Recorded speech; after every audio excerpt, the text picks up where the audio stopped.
Welcome to Groundhog Graphics. I'm Martin, and today we're going to be discussing two functions I've just added to PowerC. These functions I actually have made before, but they were actually written in C, and this time I have rewritten them in assembly, and added them as functions to PowerC so they'll be faster and smaller. What the functions do, there's two of them. There's a binstr function, and that takes a binary number, a byte, and it converts it to an ASCII encoded string version, a printable version of the byte in binary. Because the printf routine that comes with PowerC does not have a facility to print binary numbers. It can print octal, it can print hexadecimal, it can print decimal and floating point, but it does not print the binary representation. So, and likewise, scanf can interpret hexadecimal, octal, and all that, but not binary. So these two functions will add that facility to PowerC. Now the strbin, strbin function, that will take a string and convert that back into a binary byte, to a byte. And so now you at least can convert back and forth between strings that represent binary numbers and bytes that, of course, are made up of binary numbers. So we can convert between those two, which is not something probably everybody's going to need, but I need it because, well, it could come in handy, especially when I make videos. So, but at the very first part of this video, what we're going to do is I'm just going to show you how to use the functions, okay? And how to link them and use them, and then that's it. After that, I will go into more detail on actually how the functions work if you're interested. So, to begin, this is binstr2 %.c, and percent means this is basically a test file, and the 2 means this is basically version 2 of my binstr function. So what we do is we let the user enter a number, and whatever number they enter in hexadecimal, we will print it out. At first, we will take that binary number, we will convert it to a string, we will print the output string. And to use binstr, all you have to do is put bin str and the variable num, or you could even put, if you wanted to, directly put in a hexadecimal number, or even a decimal number if you wanted to. But in this case, we're using a variable because that will be the input num that we take right here from the user. So then after we print the string version of this number, of this byte, we then will take the string that we created, and we will go and convert it back to a regular binary byte. And we will output that as an unsigned right here, which is fine. That's fine. Unsigned is fine. But we will do it with strbin. To use strbin, strbin, I'm actually calling the binstr function inside of it to return the string, and then that string gets converted back into a regular decimal number. So this could be written as strbin, and we could put 101 instead of having this other binstr in there, and that would just print out the number 5. But since we're doing user input, we'll just keep it like it is, and this one does exactly the same thing as the top one here, but it outputs it in hexadecimal. So that's all you have to do to use binstr and strbin. For further information, for written documentation, let me go to 2, and let me see here if I have that on here. Oh, I do not have that on here. For further documentation, which we'll get to, that will be on the PC libs 01.d64, and that will have a file called functions.doc, and that will go through and explain with examples of string bin, bin string, as well as some other functions that I have made. Now we will go back to main. This is a test file, like I said earlier. So I'll go ahead and compile this, link it, and show you how it executes. So quit, and we'll go cc -p because I have dual disk drives. That's why we did the -p, and we will compile bin string 2%.c. This will output the object file for that source file we just looked at. Of course, this object file already exists on the disk, but I'm just doing this, of course, for the video to show you how it's done. So this is where you would compile your main program that would be using bin string or string bin. Now, once it's compiled, we would open the linker, and we will first link our main program we just compiled, bin string 2%.o. And since it uses both bin string and string bin, we have to include each of those object files as well. Bin str.o, strbin.o,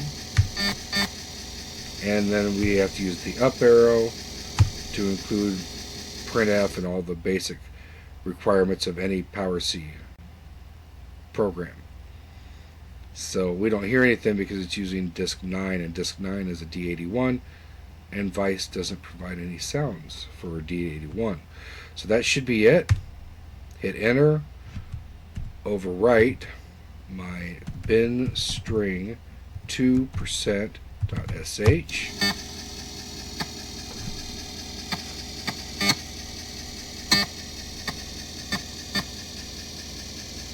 and let's execute bin string 2%. Okay, enter a number from 0 to FF. Do not use the $sign prefix. So let's try AA. I already know what that one will be. The output is 1010 1010, converted to a string, and then string bin output is 170, which is correct.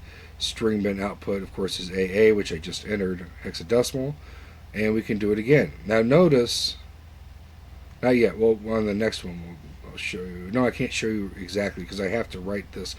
Well, here, let me just tell you then, because really this program won't let me do it. When we are converting from a string to a binary number, user input doesn't mean they're always going to type in exactly 8 digits. They might type in for 5101. Okay? String bin will convert that. It will convert any number of digits up to 8 digits. So the user input has a little flexibility there. So they could put in just the number 1, and it would come back as a conversion of 1 in binary. So that's kind of a feature that string bin has, which is good. And I kind of realized that when I was making them, like, I don't want to limit it to where it has to have 8 characters. It does not have to have 8 characters. Now, let's do another one. And we can do number 5. And there it is, bin string output, number 5 binary, back to the binary byte is 5, and hexadecimal is 5. So as you can see, that works. No, we don't do it again. So that concludes how to use bin string and string bin. Wait a minute. One last thing I should show you is that functions.doc file, which I think I have on another drive here. Let me see. No, I do not. Okay, work 10.0, and I will do Alt 0, and we will mount it. PClib01. And ed functions .doc.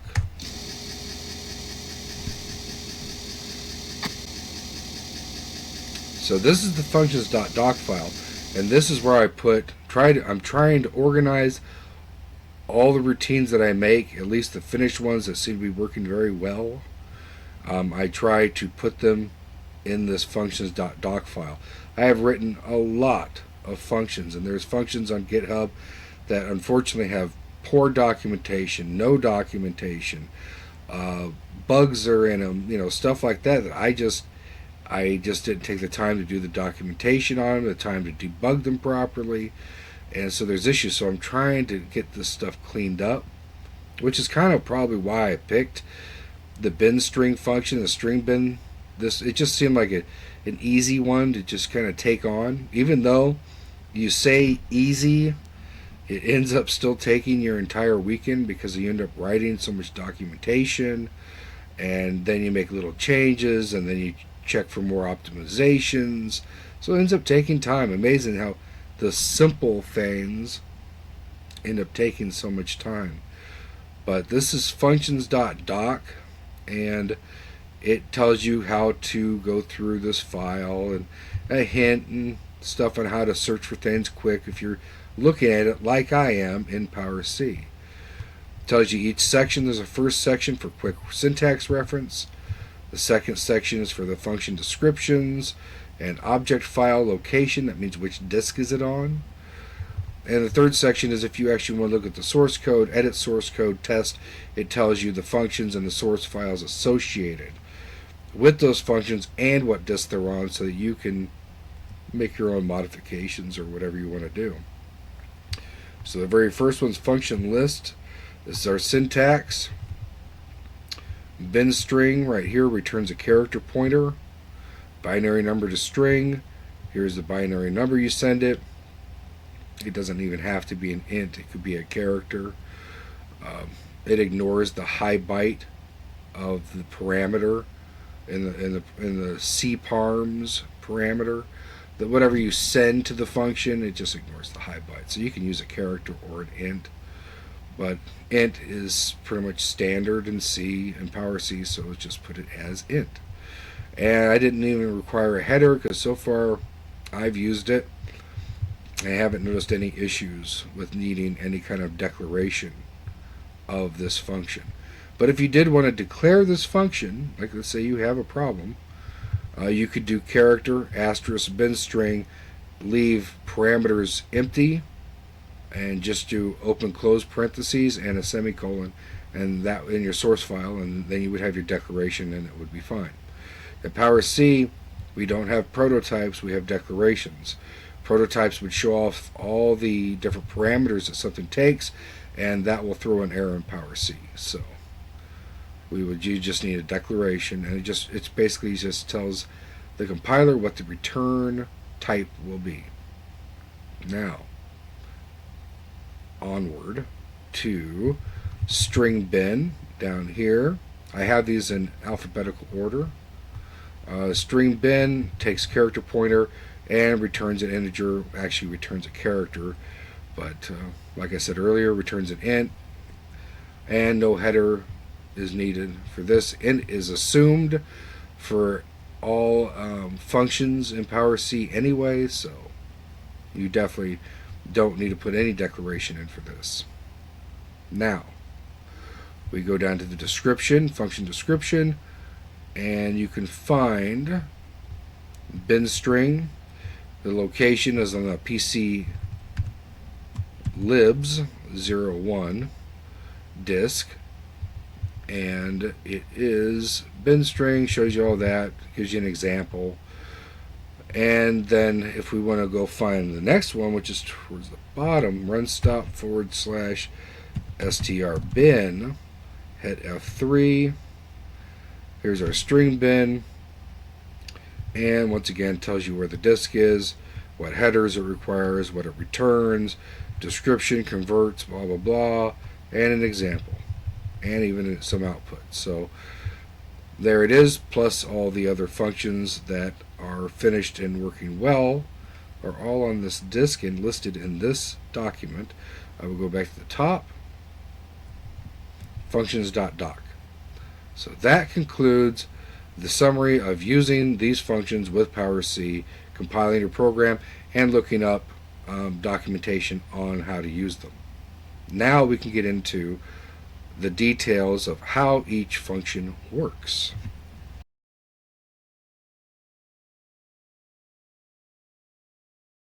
And we will edit binstr.a.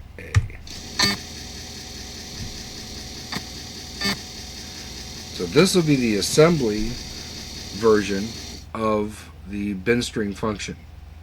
So it'll show you exactly what code, and I think it's pretty optimized, what code actually does this conversion. So at first we always have, for PowerC, we have a reference to C function in it, which basically, I don't know exactly all it does, but it does return an X index into the parameter list. So you need that X index in order to get parameters and return parameters. So we usually call C function init for any function that takes or returns a parameter or a value or something. Then we define binstr, so that way the linker can link it when the time comes to link it up to your program. Then we have C parms, that's where the parameters are kept for PowerC, which I believe is in the tape buffer. And we come down here, and with this function, binstr, I decided to just put 9-byte buffer for the string embedded into the code. That way, because actually I had it before where you had to give it a string pointer as well as the byte that you wanted to convert. And I thought, that's a little extra, and why do all that? It's just 9 bytes, so I just put 9 bytes in here, and every time this function converts your byte to a string, it returns the direct, it returns a pointer to this little buffer right here, to this little string buffer. So basically, once your program returns it once, this pointer this pointer never changes. But every time you call this function, it will overwrite whatever was in here previously. So naturally, if you get a string that you want to keep, you need to copy it and save it into another string before you call this function again. So binstr begins calling C function init. Then we get our X index. We check our C parms, our parameters. Very first parameter will be the binary number that we want to convert into a string. We will then save that binary number into the Y register. We then will come down and we will set up the return string pointer. This is the low byte and high byte of the string buffer right here. And we store that in the C parms, the very first parameter, and the very second parameter, the high order byte, low order byte, and high order byte of our pointer. So when this function returns, that right there will be the return value. Now, we initialize the X register to 7, which will also be our character position in the string where it begins, so that we can start writing down these binary digits. So then we come down to loop. We transfer the Y register into the accumulator, and the Y register has that byte that we want to convert in it. So we can bring that byte into the accumulator. We then shift that byte to the right one place, What that does is that makes the last digit, the least significant digit of the byte. Let me show you. Let's say this is the accumulator, and we have 10110011. Okay, and then we have right here we have the carry register, which will be 0 for right now. The carry flag. So we have the accumulator. We're going to do this LSR, logical shift right. So this number is going to go and change. It's going to become 0 on the left. This 1 is going to go away, and this 1 is going to go up here to the carry. So now that that's in the carry, we come down here, we transfer the accumulator back into Y, save our progress where we shifted, save it back into Y, and then we will load the accumulator with the character code for 0, which is number 48. 48 is an even number. Remember that, because this next part will be part of that too.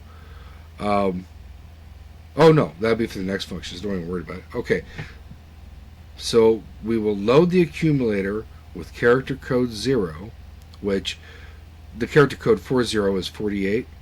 So then we will do an add with carry of 0.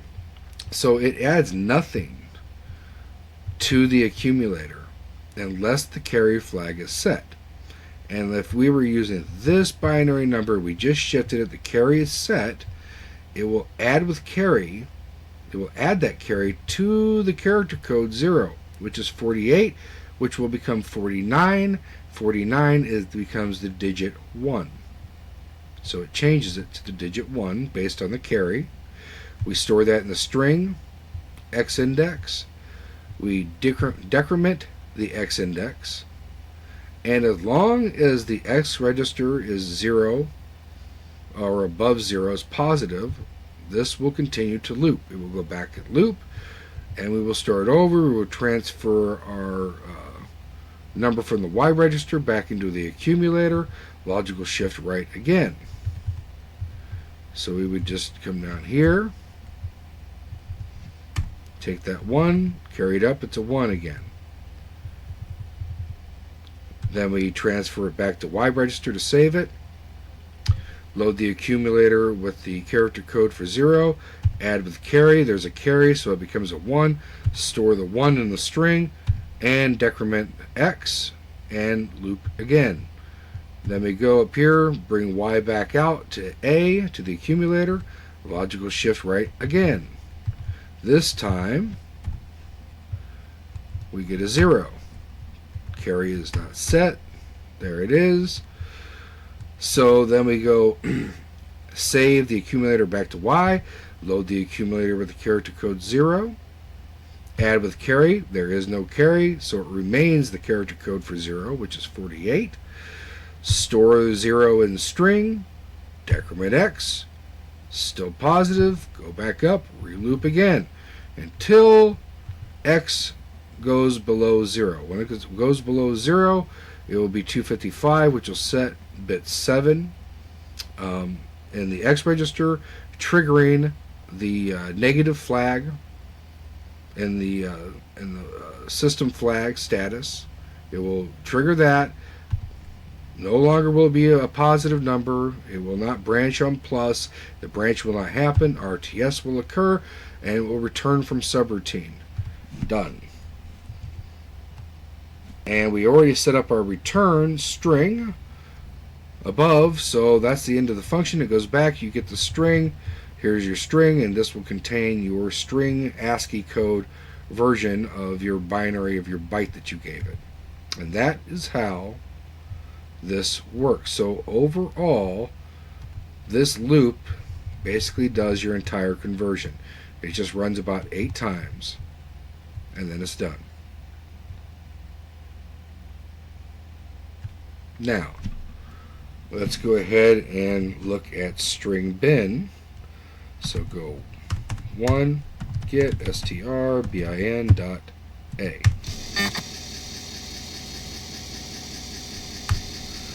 Strbin does the opposite. It converts a string ASCII encoded, a string that looks like a binary number, ones and zeros, and converts it into a real binary byte. So we come down here, we know the reference C function in it, we define strbin so the linker can find that function and link it at the time of linking, and the C parameters, again, everything's basically the same. ZP variable for 0 page, 48 is compatible with power C. String pointer equals ZP, so it starts at 48, and we store the X temporarily in 0 page plus 2. So we come down here, do C function init, get our X value for X index, and we store that in tempx. Come down here, we load the cparms comx, because this one you have to pass it a pointer to your string. So it will load that pointer to the string, store it in 0 page, low byte and high byte. And then we come down here, load the accumulator with 0, and it will clear the high byte of cparms. It will clear the high byte because it's going to prepare for the return value. So the high byte will never be used, so it clears it to a 0. And when we return, we will end up storing the byte in the cparms, just regular cparms. So not with the +1 here, just regular cparms. Anyway, the high byte is cleared. The low byte we'll get to in a second. We transfer the accumulator to Y, transfer the accumulator to X. We're basically just zeroing those out. JSR, we are now going to jump to the routine.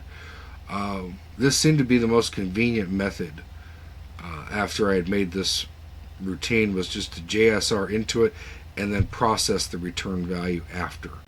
Because this machine language function returns the value in the X register.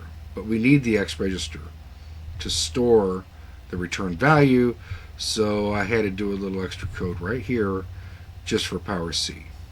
That's no big deal though, just a little bit. So we do a little JSR to the loop, and now we start to process the string. So we load the accumulator with a string, comma Y. The index Y right now is 0. Beginning is 0. We compare, is it character code 0? If it is, we branch and start converting. If it's not, we compare, is it character code for 1? If it is, we branch, we start converting. If it is neither 0 or 1, RTS, we are done converting. So any other character that it encounters, it will end this function, the subroutine, and it will return. So if you point it at a string that doesn't have a 0 or a 1 in it, this function will return 0 as the conversion.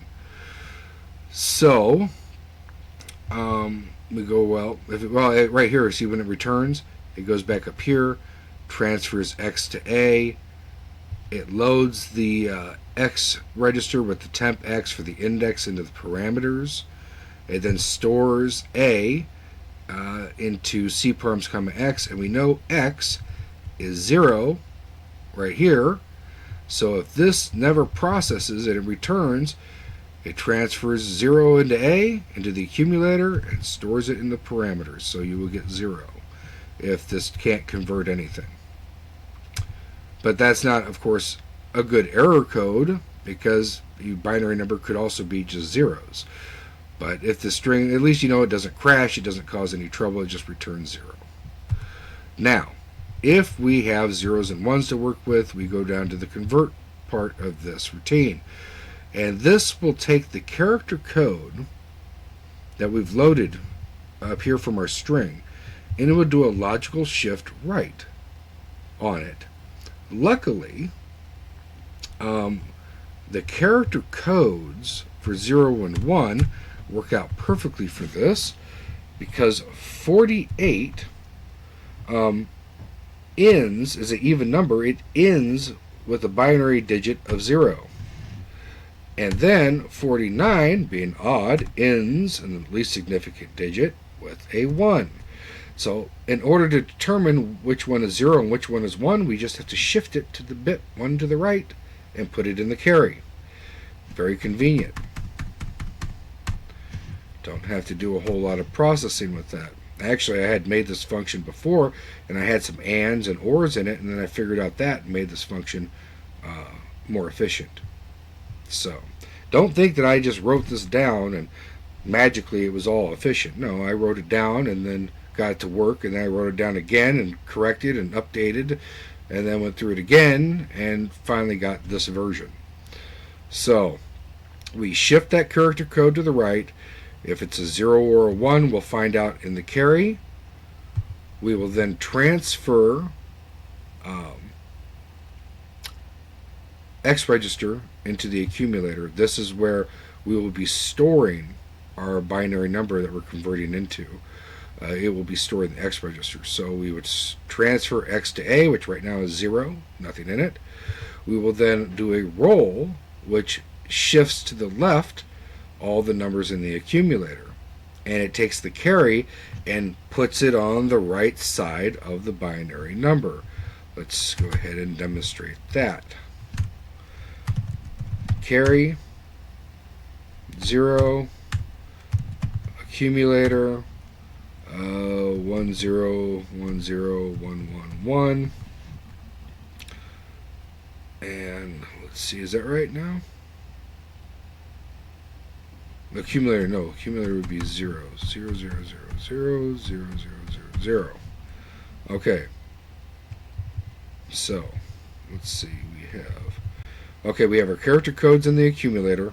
We're going to shift it to the left. So let's say, or we'll shift it to the right. So right now our character code 49. Let me see what 49 is. Or 48. 48 in binary is 0011. 0011. So this is 48. So let's just put that right here. 48 equals 0011 0000. 49 equals 0011 0001. Okay. And this would be 0 equals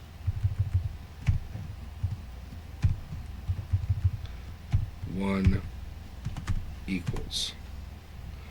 Okay. So here's our 48. We're going to logical shift to the right. That'll take our character code, add a 0 there, take this 0 off, put it up in the carry right here, 0. We will then transfer the byte that we are working with from the X register to accumulator. Right now it's 0. We will then do a roll back into the accumulator. Okay, and remember we just transferred 0 into the accumulator, so the accumulator now is all zeroed out. Okay, transfer X to A, we roll A, so A moves to the left, takes the carry, which is 0, and puts it in right here on the right, leaving everything still 0. Okay, then we will transfer the accumulator back to X because we're building up our binary number. We will increment the Y index and we will compare to 8 because we're going to be working from left to right in this string. So we compare to 8. If it's not the 8th digit, then we will branch if not equal, back up to loop, and begin again. We will then load the next value in our string, which this time we will make it a 1. So this time we will go 1 1. So we do a logical shift right on the accumulator, which is our character code, bring a 0 in on the left, take the 1 off, bring the 1 to the carry, transfer X to A, which we know is still 0 0 zeros, all zeros. Then we will roll the accumulator, move it left, and bring the carry in on the right. So this all moves to the left, the carry comes in here, this goes back to 0. transfer the accumulator back to X. So we save this back to the X register. We increment Y. We compare with 8. We go back, we re-loop, and we continue to go through all 8 digits, if there are 8, all 8 digits of the string, and convert it into a binary number. Then after the end, we return. We come up here, transfer our final byte from X back into the accumulator, load the X register with the X index for the parameters, store the accumulator back into our parameters for our return value, RTS from the subroutine, and the function has concluded. So I hope that makes some sense. Now, there are a couple of other versions of this that we don't have to go through that much detail on probably, but these are the machine language versions that are not for PowerC. These are the ones I initially made and then converted to PowerC. So we will quit this, get out of here, and we will load up TMP, Turbo Macro Pro, 9, 1.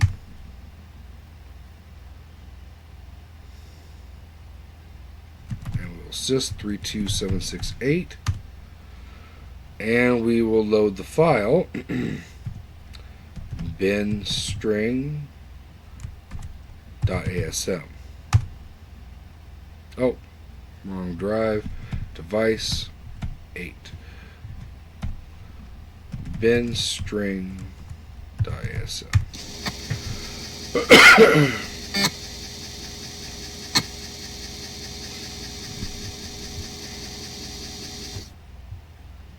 So this is binstr.asm.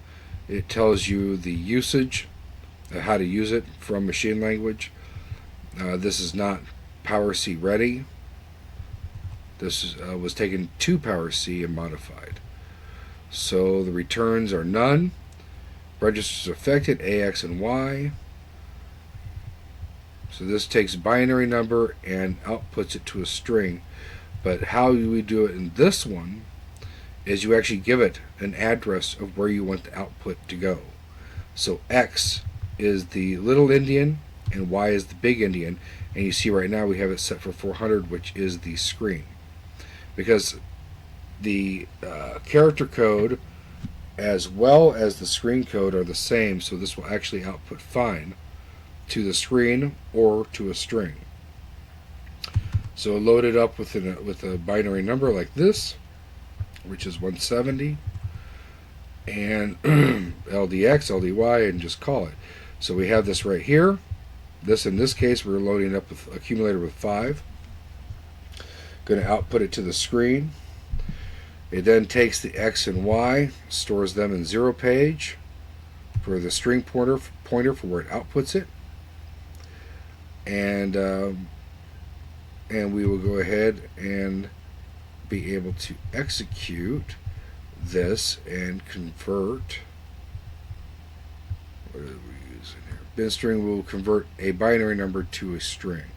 So we hit F4 and we start, and we can see, I'll clear all this out, but we can see that it works fine for the number that we gave it, 4096, and it outputs 5. So that works fine. Sys 320, go back into Turbo Macro Pro.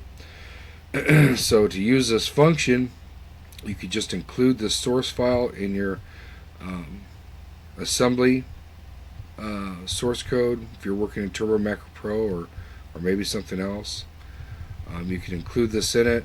You can load the accumulator with a number or give it a number from wherever you want in memory, and give it an output address, and it will output the string version of that binary number wherever you want it.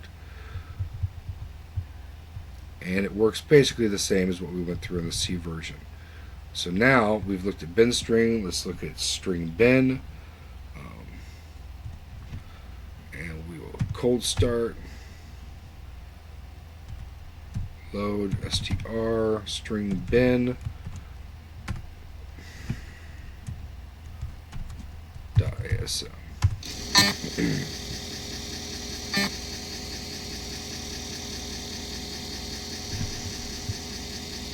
Now we convert a string back into a byte. In this case, all we need to do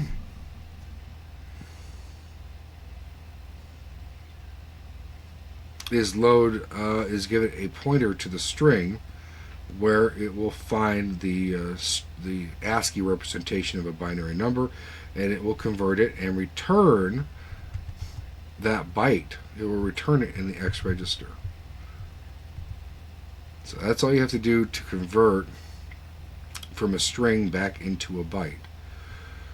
So for testing, we give it the screen for input, and we store that return value on the screen on the next column at the very beginning. So I can demonstrate this working, and this one we can actually change input on pretty easily. So we will go ahead and F4, start, clear this mess out, go up to the top and do 101.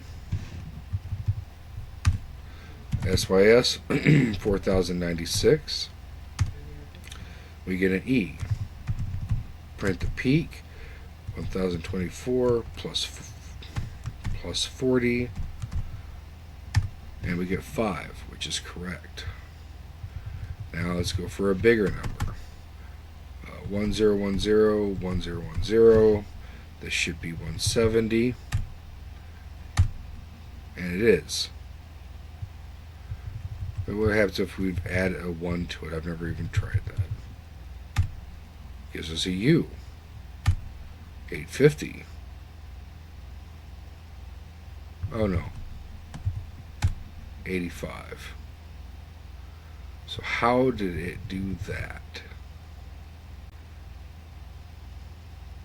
Why would it do that? What if we do another one?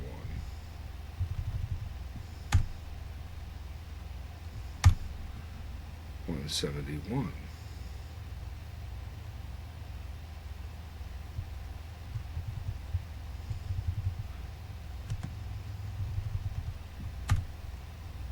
So it keeps processing the input as long as it's finding digits. So maybe we found a little bug.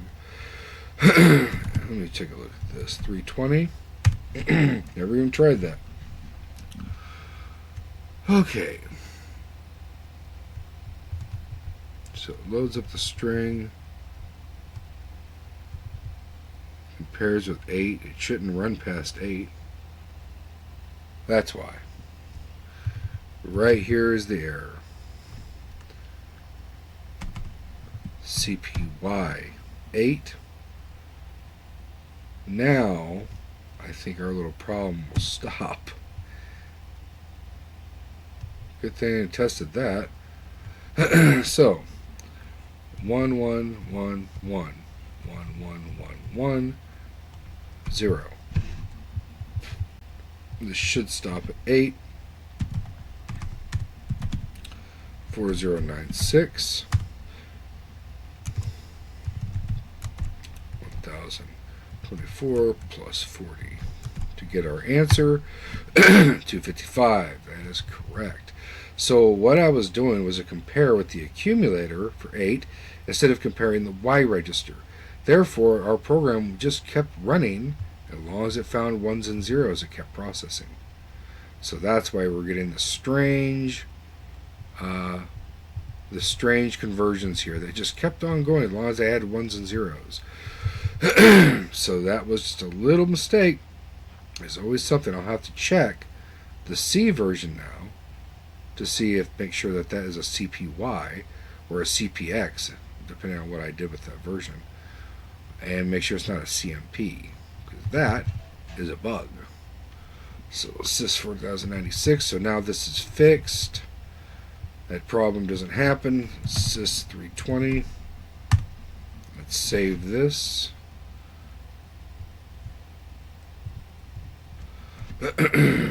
Right, and I will update this on GitHub. So strbin.asm.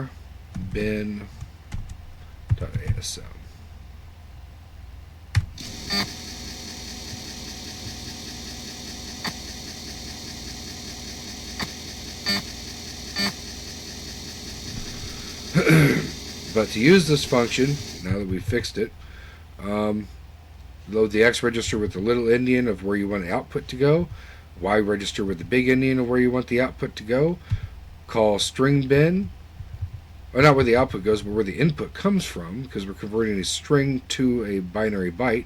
So this is where it will get its input, call strbin, and then it will return that byte in the X register.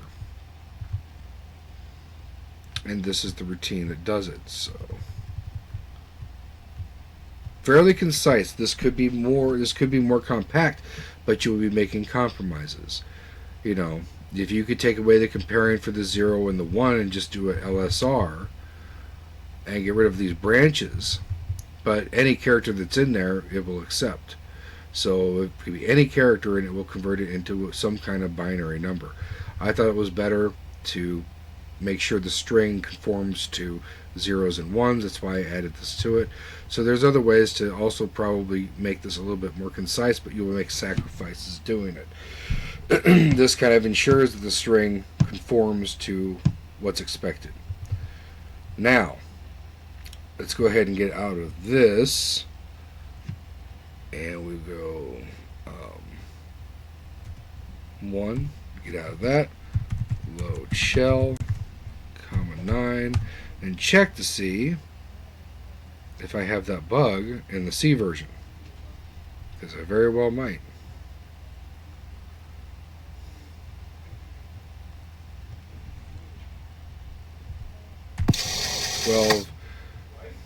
Load shell, comma 9, run sys 90 mount 9, which will be power C, GG power C, alt 8, lib, PC lib 02 work disk, and we will do edit strbin.a. Let's see if we have that error in here.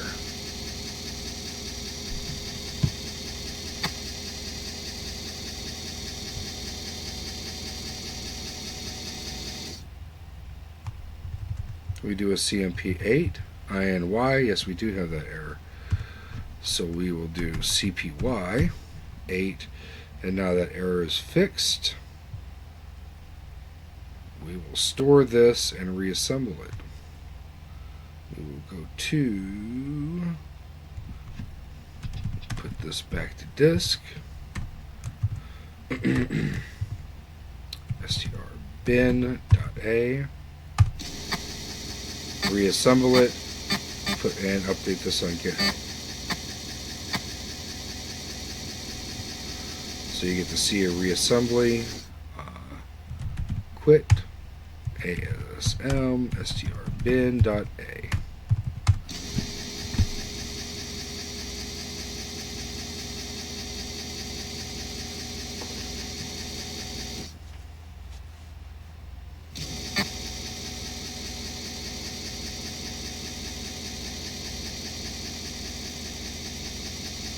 So this is the C assembler that is written by a third party back in '85, so that we can create PowerC compatible object files from assembly. Very, very handy. Glad they made it.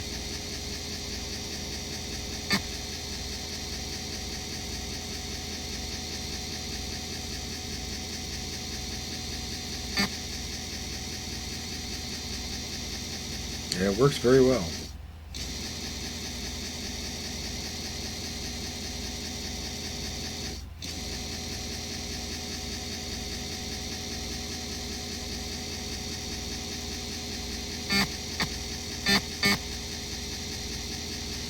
Alright, now we'll test it.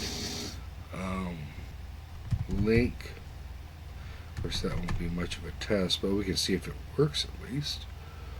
Last bit CPY, INY, so this should be fine. So we can now link.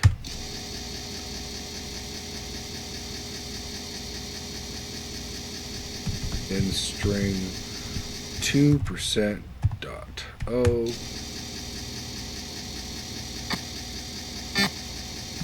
binstr.o.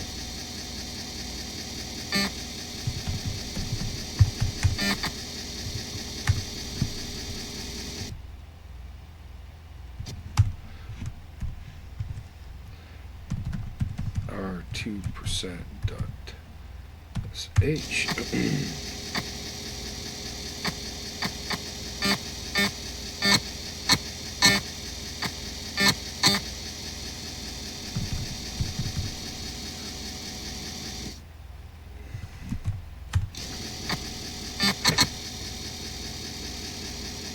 And we can't really test if that bug exists like this, but we already fixed it in the last one, so I'm pretty sure we fixed it at this one, being it was the exact same problem.